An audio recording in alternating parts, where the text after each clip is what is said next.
is to get the people on the other side of the Nullarbor.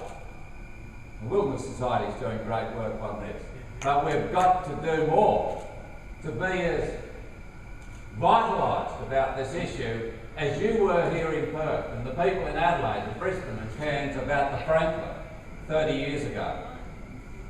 And I can feel that coming.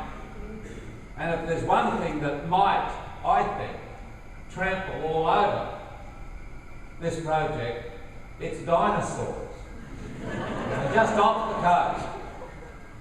We were talking to experts yesterday in Broome and today here in Perth.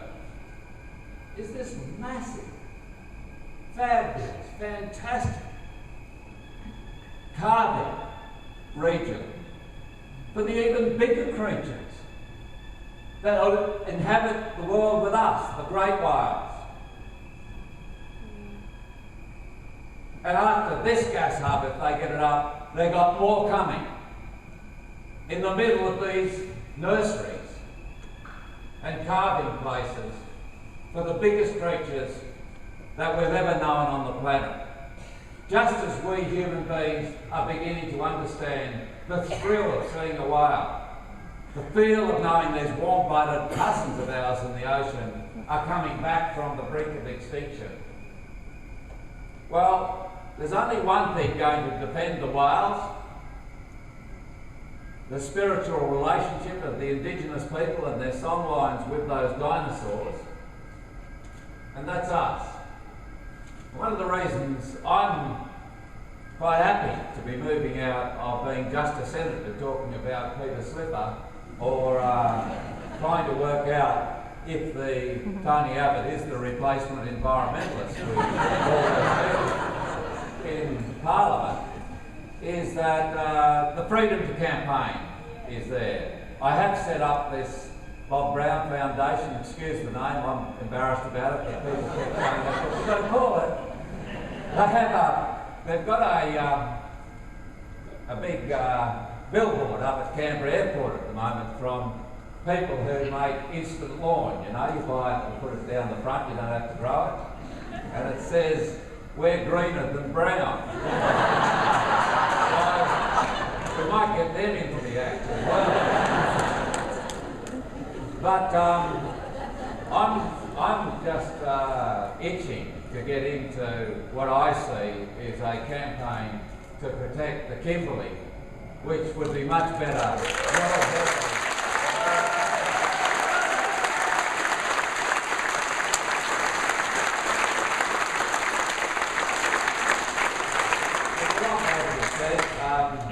Paul and I sit over breakfast these mornings trying to work out how to deal with the invitation. I had to turn down one to energy conference in Sri Lanka yesterday, and a pile of other things. You know, we'll sort it out as we go. But with that foundation, and we're going to have an environmental prize attached to it, because there's no Nobel Prize for environmentalists, and I just think it helps us concentrate. Look at Miranda Gibson. Now, you won't know too much about her, but if you go to observertree.org, you'll find Miranda. At the moment, she's 60 metres up a tree in the edge of the Styx Valley in central Tasmania, where she's been now for 3 or 4 months. And it was snowing there when we left the other day. And I got her a new tarp quite recently because I said, do you need anything, Miranda? She said, no, I've got everything I want. I said, how is your little place platform up there leak-free? Oh, well, there's a few holes in the tarp, she said. Really? And she's got a new tarp now. She's on forbidden land.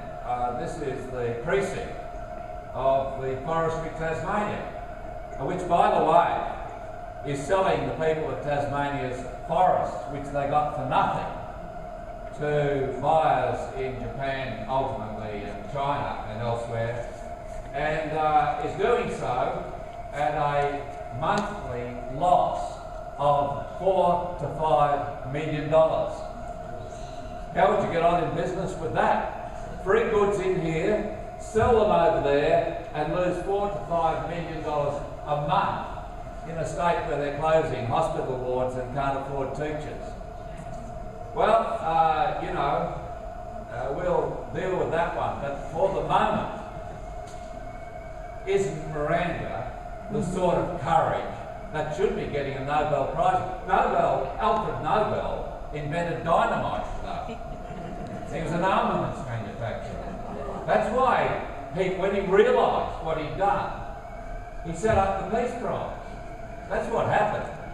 And I'll guarantee if Alfred were back here now, you see, Forestry Tasmania comes along with trees as big as Mirandas and dynamites them down because it saves jobs.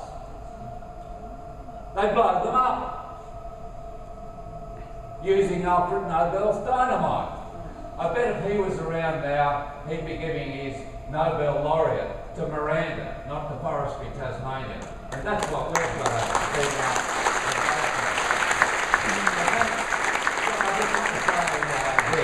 I thank you for all the warmth and wonderful times I've had here in Perth, around regional Western Australia, with the terrific emissaries, senators and their staff who've come east, with the people who've come east lobbying to Canberra, and as I said before, to help us in our battles on the other side of the Nullarbor. It's going to be great to come back here from time to time, and I'm really looking forward to that. And this little feeling though, it is so good.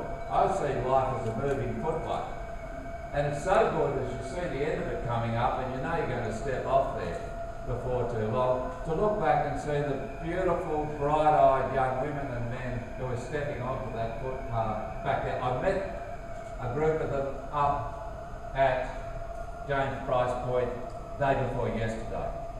They're studying turtles, they're out there counting the whales, they've got good humour, they're fantastic young people who are helping to bring knowledge to the service of protecting a culture and a heritage that we all should be protecting. I just feel so good when I run into that.